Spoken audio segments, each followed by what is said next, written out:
Okay, physics का class शुरू करते हैं। सेंटर ऑफ मास अपन पढ़ रहे हैं अभी फिलहाल। तो सेंटर ऑफ मास में अभी तक हमने अलग अलग तरह के जो ऑब्जेक्ट्स होते हैं उनके सेंटर ऑफ मास के बारे में पढ़ा। मैंने आपको अगर कोई सेमी सर्कुलर रिंग है, सेमी सर्कुलर डिस्क है, उनके केसेस में सेंटर ऑफ मास की पोजीशन के बारे में बताया। ठीक है, अब और थोड़ा आगे बढ़ते हैं। सेंटर ऑफ मास के मोशन के बारे में आज अपन बात करेंगे। सेंटर ऑफ मास का मोशन कैसे होता है। ठीक है, तो आज अपन टॉपिक लेने वाले हैं motion of centre of mass and और एक बहुत ही बढ़िया लॉ ऑफ मोमेंटम कंजर्वेशन, उसे पढ़ेंगे। ठीक है, तो शुरू करते हैं आज।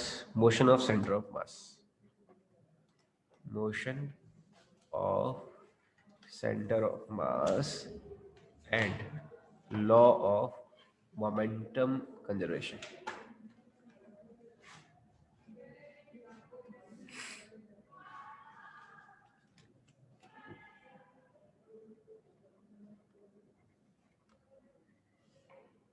Motion of center of mass and law of momentum conservation. Centre of momentum या CM का की गति एवं संवेग संरक्षण का नियम एवं संवेग संरक्षण का नियम। ठीक है, तो इसके बारे में अपन पढ़ते हैं सेंटर ऑफ मास की गति।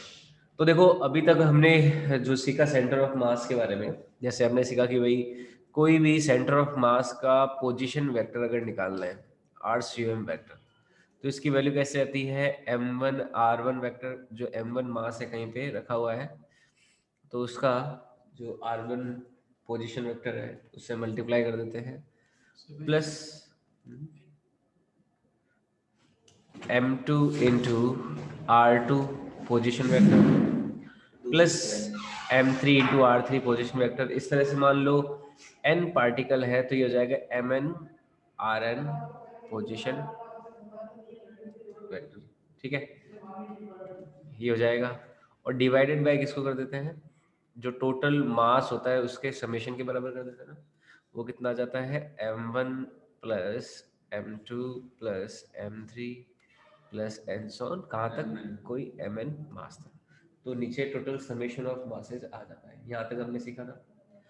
अब देखो, अगर मैं इसका डिफरेंशिएशन करूं पोजीशन वेक्टर का, है ना, तो यहाँ पे डिफरेंशिएशन जब करेंगे तो इससे पोजीशन वेक्टर का अगर डिफरेंशिएशन करते हैं, जैसे डिस्प्लेसमेंट का डिफरेंशिएशन करते हैं टाइम के साथ, तो हमें मिलती है वेलोसिटी, है ना। जब डिस्प्लेसमेंट का हम डिफरेंशिएशन करते हैं तो वेलोसिटी मिलती है। तो इसी तरह से पोजीशन वेक्टर का भी डिफरेंशिएशन करेंगे तो वेलोसिटी वेक्टर ही मिलेगा, है ना। पोजीशन वेक्टर क्या है, एक कोई डिस्टेंस को इंडिकेट करने वाला वेक्टर है। तो इसका अगर टाइम के साथ डिफरेंशिएशन करेंगे तो हमें क्या मिलेगा, वेलोसिटी वेक्टर का।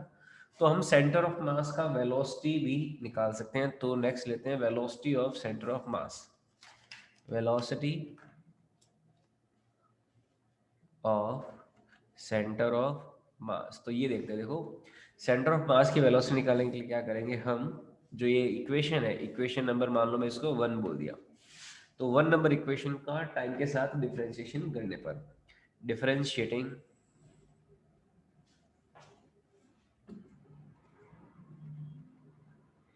Equation 1 with respect to time. ठीक है, टाइम के साथ डिफरेंशिएट करते हैं तो D R C M vector जो है, D R C M vector upon D T. ठीक है, ये हो जाएगा। अब इसमें जब टाइम के साथ डिफरेंशिएशन करेंगे तो ये डिफरेंशिएशन जब करेंगे तो मास तो देखो कांस्टेंट है, तो मास का तो डिफरेंशिएशन नहीं होगा। तो मास को तो मैं कुछ नहीं करूंगा, m1 वन इंटू, अब डिफरेंशिएशन होता है तो प्लस जब होता है कोई ऐसे फंक्शन प्लस में हो, तो हर एक का अपन इंडिविजुअल डिफरेंशिएशन करते हैं। अब नीचे भी कांस्टेंट है तो नीचे वाले का भी कुछ नहीं होगा। तो ऊपर m1 वन इंटू यहाँ पे हो जाएगा D R one upon D T, plus m2 into D R two upon D T, plus and so on चलता जाएगा और ये हो जाएगा m N into D R N vector upon D T हो जाएगा। और इसको पूरे को किससे डिवाइड कर देंगे, m1 plus m2 plus m3 से डिवाइड कर देंगे। ये बात समझ में आई।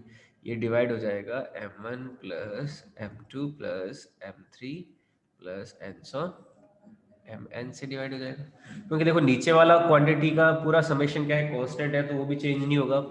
m1 कांस्टेंट है, कांस्टेंट को बाहर रख दिया, अंदर वाले का डिफरेंशिएशन कर दिया, है ना। जो वेरिएबल होता है उसका डिफरेंशिएशन होता है ना टाइम के साथ। अब देखो पोजीशन वेक्टर जो है उसका डिफरेंशिएशन जब करते हो टाइम के साथ, तो हमें देखो क्या मिलने वाला है। जब हम D R C M upon D T कर रहे हैं, तो हम क्या कर रहे हैं, सेंटर ऑफ मास का जो पोजीशन वेक्टर है उसका डिफरेंशिएशन कर रहे हैं ना। तो हमें जो वेलोसिटी वेक्टर मिलेगा वो सेंटर ऑफ मास का वेलोसिटी वेक्टर मिलेगा ना। हमें वेलोसिटी वेक्टर कौन सा मिलेगा, सेंटर ऑफ मास का वेलोसिटी वेक्टर। इसी तरह से जो पोजीशन वेक्टर है r1 r2, तो जब हम पोजीशन वेक्टर का डिफरेंशिएशन करेंगे D r1 upon D T, तो इससे क्या मिलेगा, हमें v1 वेक्टर मिलेगा ना, उस m1 का वेलोसिटी मिलेगा। और इसी तरह से जब D R two vector upon D T करेंगे, तो हमें कौन सी वेलोसिटी मिलेगी, हमें वी टू वैक्टर मिलेगा। मिलेगा नहीं मिलेगा। तो इसी तरह से जैसे करते जाएंगे तो अलग अलग जो है D R one upon D T दे देगा एम वन का वेलोसिटी, ये एम टू का वेलोसिटी, ये कोई nth पार्टिकल का वेलोसिटी हो जाएगा, है ना। जो D R N vector upon D T जो है वो किसके बराबर हो जाएगा, वी एन वैक्टर के बराबर हो जाएगा। यही बात समझ में। तो हम ये सारी जब वैल्यू रखेंगे तो हमारे पास सेंटर ऑफ मास का वेलोसिटी आ जाएगा। देखो कैसे आ जाएगा सेंटर ऑफ मास का वेलोसिटी, उसको समझते हैं। सेंटर ऑफ मास का वेलोसिटी कैसे आ जाएगा, द्रव्यमान केंद्र का वेग cm का वेग हम निकाल रहे हैं यहाँ पे। तो ये हमें सेंटर ऑफ मास का एक फॉर्मूला मिल जाएगा। मैं इसकी जगह लिख देता हूँ v cm वेक्टर लिख दूँ, v cm वेक्टर, ये सेंटर ऑफ मास का वेलोसिटी हो गया। तो इसकी वैल्यू क्या आ जाएगी, m1 one into D R one upon D R D T को क्या लिख देंगे, m1 v1 vector plus m2 v2 vector plus m3 v3 vector plus and so on, चलते जाओ कोई mn vn वेक्टर, और डिवाइड किसका कर देंगे, नीचे किसका डिवाइड आएगा, वही m1 plus m2 plus m3, ये चलता रहेगा, है ना, क्योंकि उसको तो कुछ नहीं करेंगे ना, वो तो कांस्टेंट है।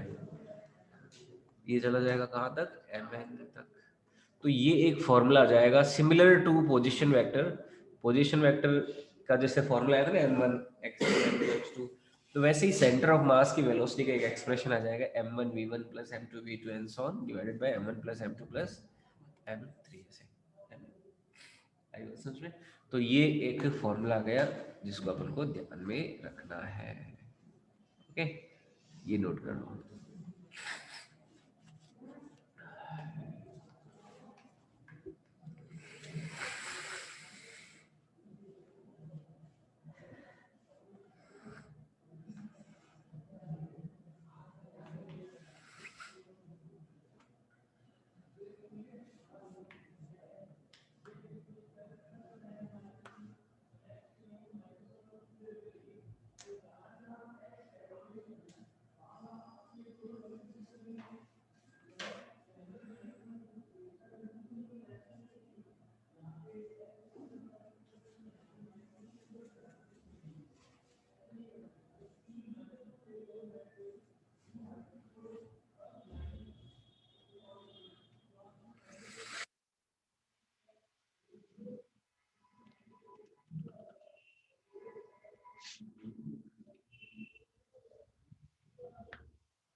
सर ये वेलोसिटी का फॉर्मूला होता है ना, सेंटर ऑफ मास की वेलोसिटी का, सेंटर ऑफ मास की पोजीशन का फॉर्मूला था, वैसे सेंटर ऑफ मास की वेलोसिटी का।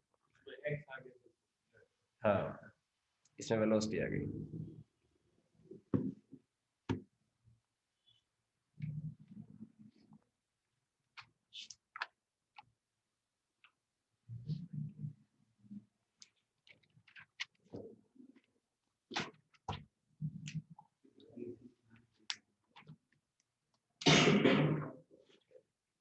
नोट कर लिया।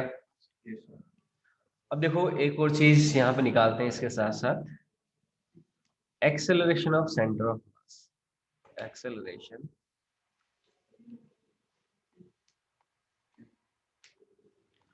ऑफ सेंटर ऑफ मास। तो सेंटर ऑफ मास के एक्सेलरेशन के लिए cm का त्वरण, जैसे पोजीशन वेक्टर का डिफरेंशिएशन किया तो वेलोसिटी वेक्टर आ गया, तो वेलोसिटी वेक्टर का डिफरेंशिएशन जब हम करेंगे तो क्या आ जाएगा, एक्सेलरेशन आ जाएगा, आएगा ना। तो हम क्या करते हैं, ये मान लो कोई इक्वेशन नंबर हो गई 2, तो इक्वेशन नंबर 2 का टाइम के साथ एक बार और डिफरेंशिएशन करेंगे। डिफरेंशिएटिंग फर्स्ट के साथ नहीं, फर्स्ट का तो वेलोसिटी आ गया, हाँ, differentiating with respect to time.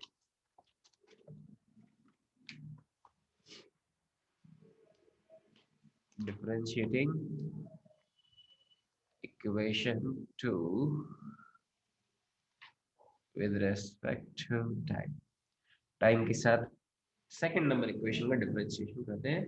तो मैं देखो सीधा ही लिख रहा हूँ, D V C M upon D T हो जाएगा, इधर हो जाएगा, देखो ये हो जाएगा D V C M upon D T vector is equal to हो जाएगा m1 into D V one upon D T plus m2 into D V two upon D T plus and so on कोई M N into D V N upon D T, और divide किसका कर देंगे, m1 plus इनका divide कर देंगे, तो divide कर दिया हमने m1 plus m2 plus and so on m n का डिवाइड कर दिया, ठीक है।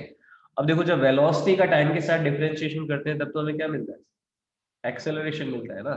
तो यहाँ से एक्सेलरेशन मिल जाएगा, ये ए सी एम मिल जाएगा vector, A C M vector, इसकी वैल्यू इक्वल हो जाएगी m1 into D V one upon D T, क्या हो जाएगा m1 इंटू, इसको a1 लिख सकते हैं क्योंकि ये D V one upon D T कर रहे हैं, यानी कि m1 के वेलोसिटी का डिफरेंशिएशन है, वेलोसिटी का टाइम के साथ डिफरेंशिएशन होता है एक्सेलरेशन। तो ये हो जाएगा m1 into A one vector plus m2 into a2 vector plus and so on mn into an vector, और डिवाइड कर देंगे हम m1 plus m2 plus mn and so on का, ठीक है। और डिवाइड कर देंगे m1 plus m2 and so on mn का, ओके। तो ये सेंटर ऑफ मास के एक्सेलरेशन का एक बढ़िया सा फॉर्मूला आ जाएगा। आई बात समझ में, ये नोट कर लीजिए, ओके ठीक है।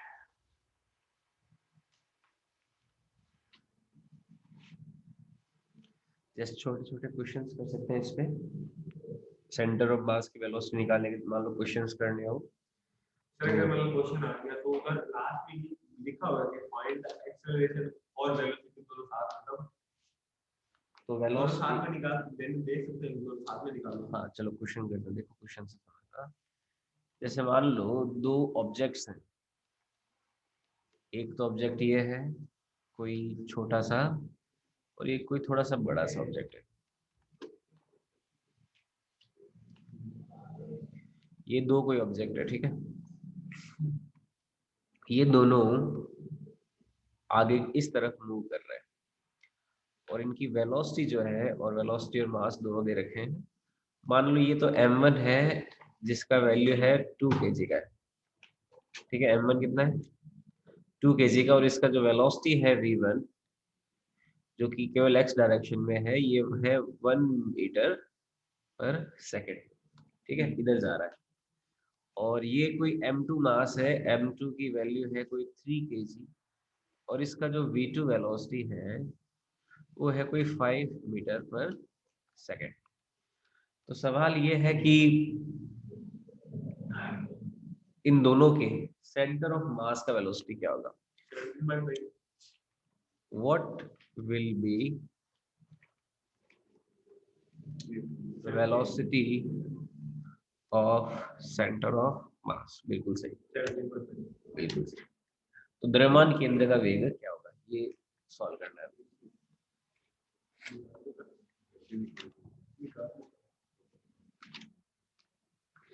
दो मास का सिस्टम हो गया, तो वही m1v1 plus m2v2 upon m1 plus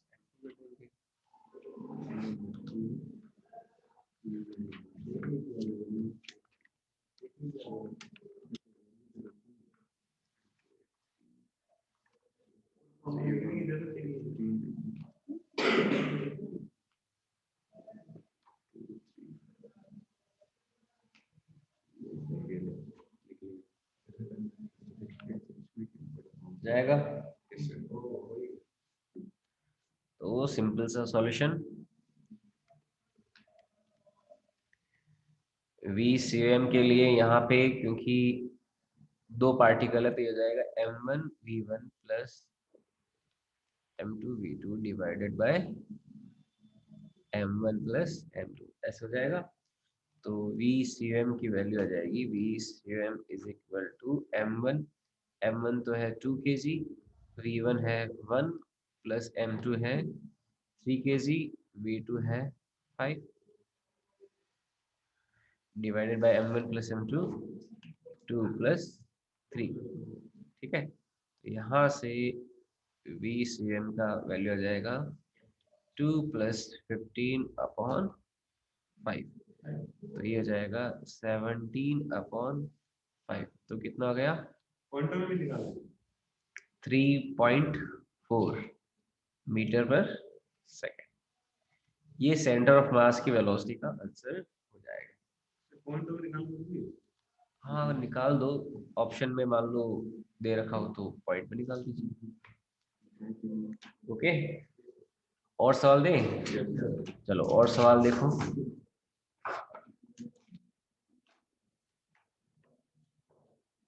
ये कोई दो ब्लॉक है और ये दोनों ब्लॉक एक दूसरे के आमने सामने से आ रहे हैं। ये तो इधर आ रहा है और ये इधर आ रहा है, ठीक है, दो पॉइंट मास है एक दूसरे के आमने सामने आ रहे हैं। इसका मास m1 है 5 kg, ठीक है, और ये वेलोसिटी v1 से आ रहा है कोई मान लो 10 मीटर पर सेकंड से। ओके, इसका मास जो है वो है कोई m2 3 kg, ठीक है, कितना 3 kg, और ये इस तरफ कोई वेलोसिटी से आ रहा है, क्या हो, ये कोई वेलोसिटी से आ रहा है, मान लीजिए कोई 4 मीटर पर सेकंड की वेलोसिटी से आ रहा है, ठीक है। ये हो गया v2, 62/40, ठीक है। तो VCM की वैल्यू क्या हो गई बताओ, 31/4, गलत है, दो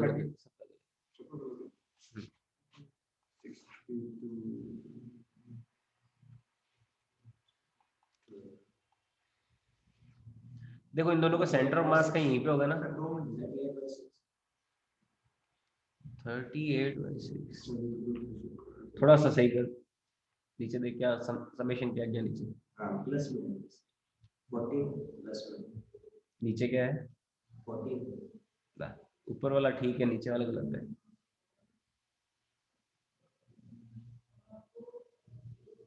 सर नीचे वाला प्लस में ही रहेगा। हाँ कितना है, सर 52.7 बिल्कुल सही। कितना 38/8, बिल्कुल सही आंसर। देखो यहाँ पे ये वेक्टर सिंबल है ना, इसका मतलब भी तो होना चाहिए ना कुछ। इसमें ये वेलोसिटी पॉजिटिव है तो ये वेलोसिटी नेगेटिव है, तो वो चीज यूज करो तब सही आंसर आएगा। जो v1 है वो तो किस डायरेक्शन में है, पॉजिटिव एक्स एक्सिस की तरफ है, लेकिन v2 क्या है, नेगेटिव एक्स एक्सिस की तरफ है ना। तो वेलोसिटी दोनों की डायरेक्शन अलग है, तो डायरेक्शन अलग है तो उस चीज को यूज भी करो फॉर्मूले में। क्यों? क्योंकि ये फॉर्मूला जो है यहाँ पे v1 वेक्टर v2 वेक्टर, इस वेक्टर का यूज करना है। वेक्टर का मतलब क्या है, हमें वेक्टर में वैल्यूज रखनी है, यानी डायरेक्शन के साथ वैल्यूज रखनी है। आई बात समझ में? तो देखो कैसे करेंगे, वी सी एम वही m1 v1। अब यहाँ पे हम क्या करना है, हमें मान लो सेंटर ऑफ मास का वेलोसिटी निकालना है, तो V C M is equal to हो जाएगा m1 v1 vector plus m2 v2 vector divided by m1 plus m2। तो V C M is equal to आ जाएगा m1 कितना है 5 kg, v1 कितना है 10, लेकिन 10 कौन सा है, प्लस का 10 है, और प्लस m2 कितना है 3 kg, v2 माइनस का 4 है, v2 नेगेटिव एक्स एक्सिस तरफ है ना, पीछे की तरफ है, इसलिए नेगेटिव लिखा। Divided by m1 plus m2, m1 कितना 5, m2 कितना 3, ठीक है 3 kg है ना m2। तो यहाँ से देखो सेंटर ऑफ मास का जो वेलोसिटी है वो आ जाएगा 50 माइनस में 12 अपॉन में 8। तो वी सी एम की वैल्यू कितनी आ गई 38 अपॉन 8, यानी कि 19/4, 19/4 यानी कि 4.75 मीटर पर सेकेंड, ये आंसर आ जाएगा। और ये देखो पॉजिटिव आया ना, तो पॉजिटिव आया यानी कि इनके बीच का मान लो जो सेंटर ऑफ मास है ना, यहाँ पे मान लो कहीं पे सेंटर ऑफ मास है, ठीक है। तो ये जो वैल्यू पॉजिटिव है इसका मतलब क्या है, ये सेंटर ऑफ मास भी इस तरफ मूव कर रहा होगा, किस तरफ, इस तरफ 4.75 मीटर पर सेकेंड से। अगर ये नेगेटिव आता तो इसका मतलब क्या होता, सेंटर ऑफ मास पीछे की ओर मूव कर रहा है ना। हाँ, जैसे मान लो ये होता 2, तो 5 दूनी 10, और ये हो जाता -12, तो -12 ज्यादा है 10 कम है, तो -2 अपॉन, यानी उस केस में क्या होता, सेंटर ऑफ मास इधर मूव कर रहा होता। आई इस बात समझ, लॉजिक समझ में आया? ठीक है, क्लियर है, ओके। और क्वेश्चन लो, टफ दो या आसान दो, चलो मतलब टाइप अलग दे देता हूँ। अब जो पहले वाला टाइप है उस हिसाब के क्वेश्चन तो आप कर ही लोगे, आपको दिक्कत थोड़ा आएगी। तो ऐसा टाइप देता हूँ जो आपको सोचना पड़ सकता है। मान लो ये एक्स एक्सिस है और ये वाई एक्सिस है। एक्स एक्सिस पे कोई पार्टिकल मूव कर रहा है और वाई एक्सिस पे भी कोई पार्टिकल मूव कर रहा है। जो एक्स एक्सिस पे पार्टिकल है वो कोई है m1 बराबर 2 kg, और वाई एक्सिस पे जो मूव कर रहा है वो m2 है कोई 3 kg। ओके, अब देख क्या रखा है कि जो m1 है, m1 इसका वेलोसिटी कोई इस तरफ है एक्स एक्सिस की तरफ, और m2 जो है इसका वेलोसिटी कोई इस तरफ है, ठीक है। कितना कितना है इसका वेलोसिटी, v1 तो है मान लो कोई है 5 मीटर पर सेकेंड, ठीक है। ये तो क्या है v1,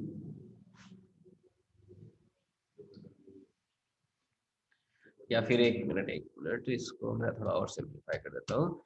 ये ले लेते हैं अपन 4 मीटर पर सेकेंड, कितना 4 मीटर पर सेकेंड m1 का वेलोसिटी, और m2 का वेलोसिटी जो v2 है ये है कोई 2 मीटर पर सेकेंड, ठीक है। तो सवाल ये है कि सेंटर ऑफ मास का जो वेलोसिटी वेक्टर है वो क्या होगा, ये सवाल।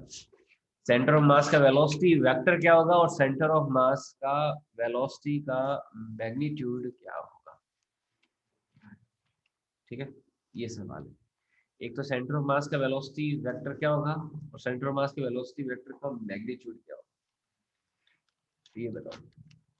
देखते हैं आपको वेक्टर का थोड़ा यूज करना पड़ेगा इसे।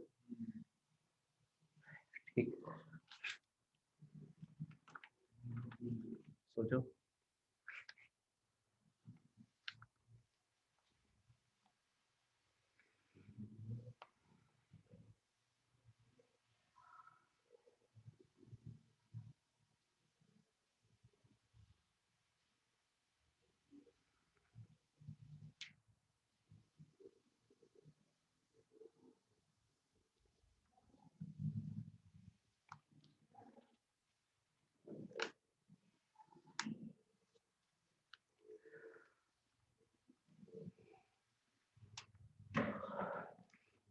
ये एक्स एक्सिस और ये वाई एक्सिस।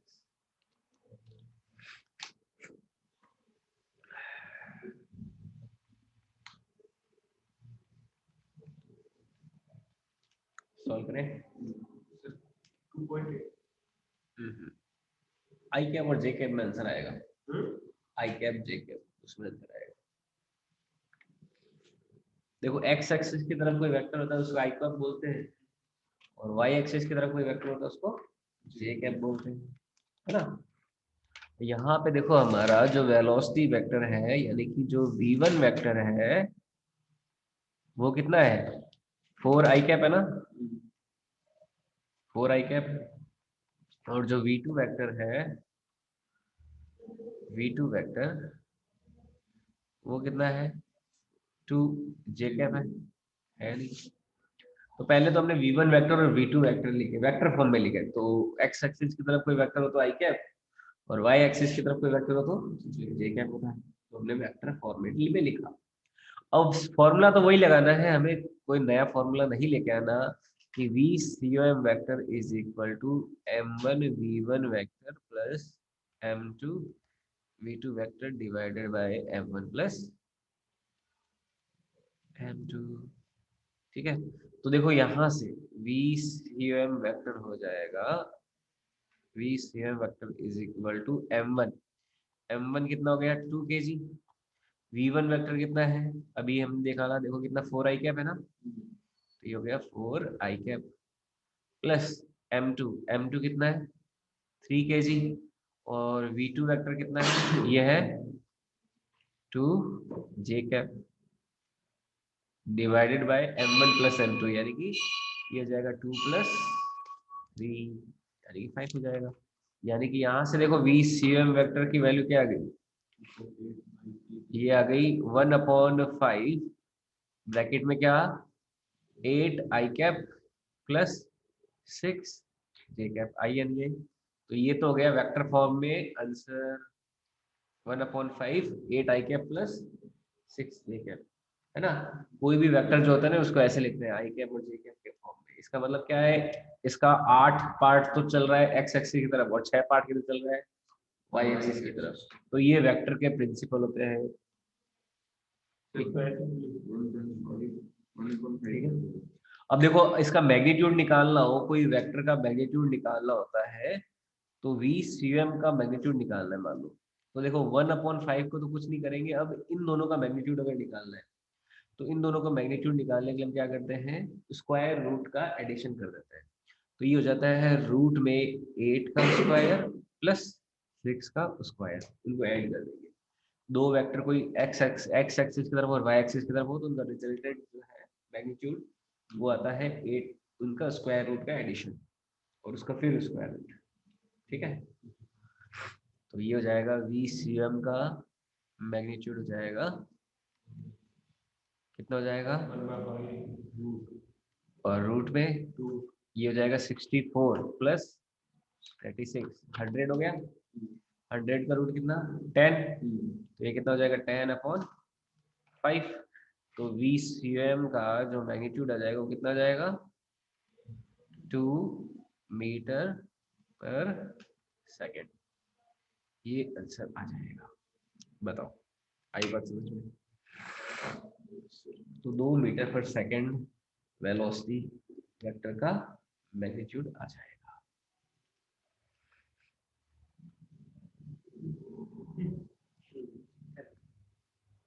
ओके, इस तरह से।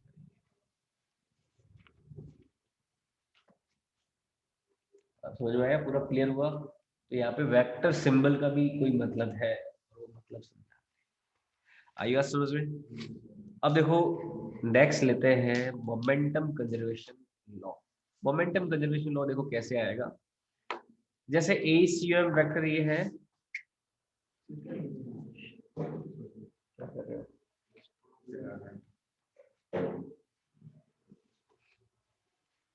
अब देखो कोई सिस्टम ऑफ मास है, मान लो हम मोमेंटम कंजर्वेशन के बारे में लेते हैं, मोमेंटम कंजर्वेशन लॉ।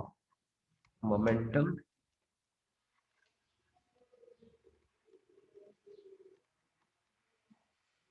कंजर्वेशन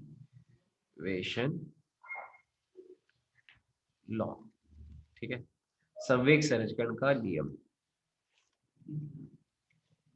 संवेग संरक्षण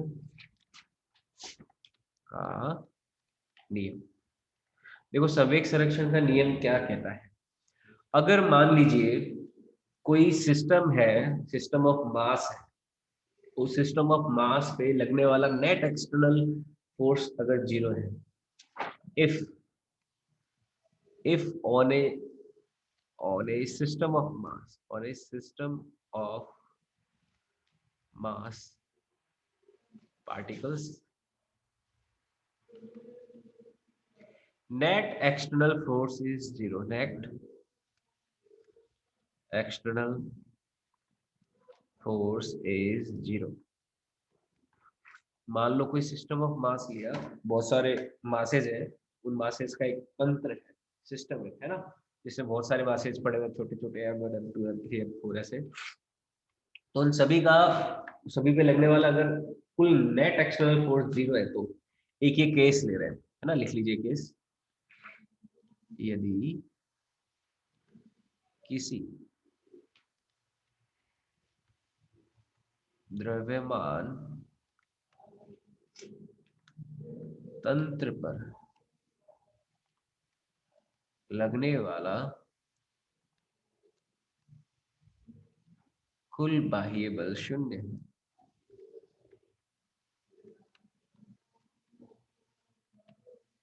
ठीक है, हमने कोई मास लिया, कोई सिस्टम ऑफ मास है, जैसे M1 M2 M3 M3 ऐसे है, तो उस पर लगने वाला जो नेट एक्सटर्नल फोर्स वो क्या ले लिया हमने, 0 ले लिया।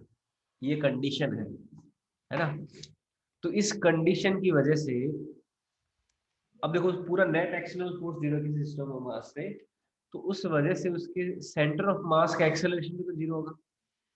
भाई सेंटर ऑफ मास, सारे जितने भी मासेस बॉडीज लिए, उन सब पे लगने वाला नेट एक्सटर्नल फोर्स अगर 0 है, तो इसका कंक्लूजन क्या आएगा कि उसके सेंटर ऑफ मास पे लगने वाला एक्सेलरेशन क्या होगा, ACM। ACM क्या हो जाएगा, 0 हो जाएगा ना। बताओ ये बात समझ में आएगी क्या? ACM क्या हो जाएगा, 0। अगर नेट एक्सटर्नल, कोई फोर्स बराबर क्या होता है, MA होता है, क्योंकि यहाँ पे जो F एक्सटर्नल होगा नेट, वो क्या होगा, M टोटल इंटू ACM के बराबर ही तो होगा, क्योंकि यहाँ पे जो F एक्सटर्नल है, यहाँ पे इसको कारण लिख देंगे, क्योंकि F एक्सटर्नल जो होगा ये क्या होगा, M टोटल जो है, जितना भी टोटल मास है M1 plus M2 plus M3 and so on, into ACM vector के बराबर होगा ना। तो इस वजह से अगर F एक्सटर्नल 0 है, तो ACM भी क्या होगा, 0 होगा। या नहीं होगा, बताओ, समझ में आई बात। तो ACM 0 है, तो अगर ACM 0 है, और हमें पता है कि ACM जो होता है वो क्या होता है, dVCM/dt होता है या नहीं होता। तो dVCM/dt यानी कि वेलोसिटी वेक्टर जो है सेंटर ऑफ मास का, उसका टाइम के साथ डिफरेंशिएशन क्या हो गया, 0 हो गया। आई बात समझ में, ठीक है। इसका मतलब क्या है, अब देखो हमें पता है कि डिफरेंशिएशन किसका 0 होता है, जो क्वांटिटी कांस्टेंट होती है उसका, as we know, as we know, हमें पता है कि differentiation of constant quantity is zero. Constant quantity is zero, जैसा कि हमें पता है कि नियत राशि का अवकलन शून्य होता है। नोट करो यहाँ पे, जैसा कि हमें पता है कि नियत राशि का अवकलन शून्य होता है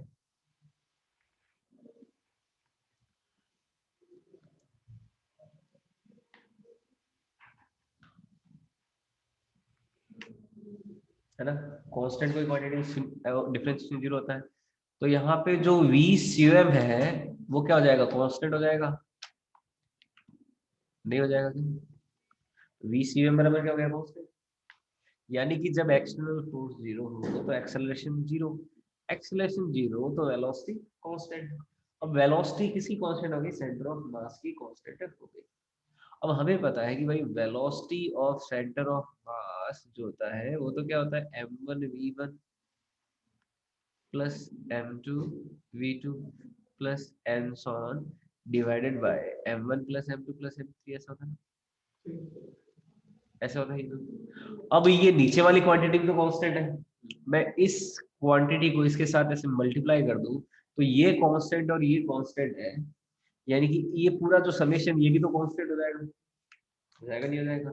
तो यहाँ से एक कंक्लूजन देखो क्या आता है बढ़िया सा, कि अगर वी सी एम कॉन्स्टेंट है, नीचे M one plus M two N ये भी कॉन्स्टेंट है, तो ऊपर वाला जो ये क्वांटिटी है M one V one vector plus M two V two vector plus and so on M N V N vector is equal to क्या आ जाएगा, ये क्वांटिटी भी कॉन्स्टेंट आ जाएगी ना। इसका मतलब ये आएगा, बताओ समझ में आई बात नहीं, ये कांस्टेंट नहीं होना चाहिए क्या, क्यों, क्योंकि ये कांस्टेंट है और ये भी कांस्टेंट है, तो ये भी क्या होना चाहिए, कांस्टेंट। तो ये कांस्टेंट आ गया। तो यहाँ पे देखो लॉ क्या बनेगा, जैसे m1v1 तो क्या हो गया आपका p1 हो गया, है ना। p1 क्या हो गया, मोमेंटम को p से इंडिकेट करते हैं, तो ये m1 पार्टिकल का मोमेंटम हो गया p1।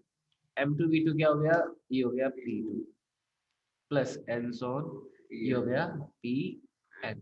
तो ये क्या हो जाएगा अपना कांस्टेंट हो जाएगा। आई बात समझ में। तो ये एक मोमेंटम कंजर्वेशन का देखो लॉ हो जाता है, ठीक है, नोट कर लीजिए इसको, बहुत इंपॉर्टेंट लॉ है। P1 P2 P1 plus P2 plus Pn is equal to constant. और कब है कांस्टेंट ये, जब किसी सिस्टम ऑफ मास पे लगने वाला नेट एक्सटर्नल फोर्स जीरो है, तो उनके सभी मासेस का जो मोमेंटम का जो नेट मोमेंटम है वो क्या रहेगा, कंजर्व रहेगा। कांस्टेंट का मतलब क्या, कंजर्व रहेगा, चेंज नहीं रहेगा, मोमेंटम चेंज नहीं होगा। तो यहाँ पे स्टेटमेंट क्या हो जाएगा, स्टेटमेंट लिखते हैं, पहले यहाँ तक नोट करो।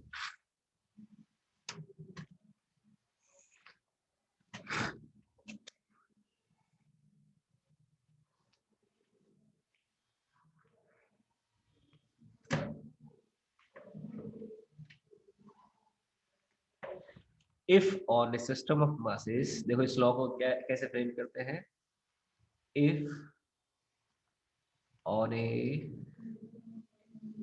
सिस्टम ऑफ मासेस, यदि किसी द्रव्यमान तंत्र पर,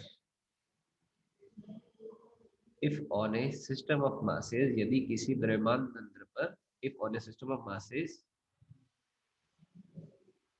net external force applying is zero, net external force applying is zero, लगने वाला कुल बाह्य बल शून्य है, बाह्य बल शून्य है, then total momentum of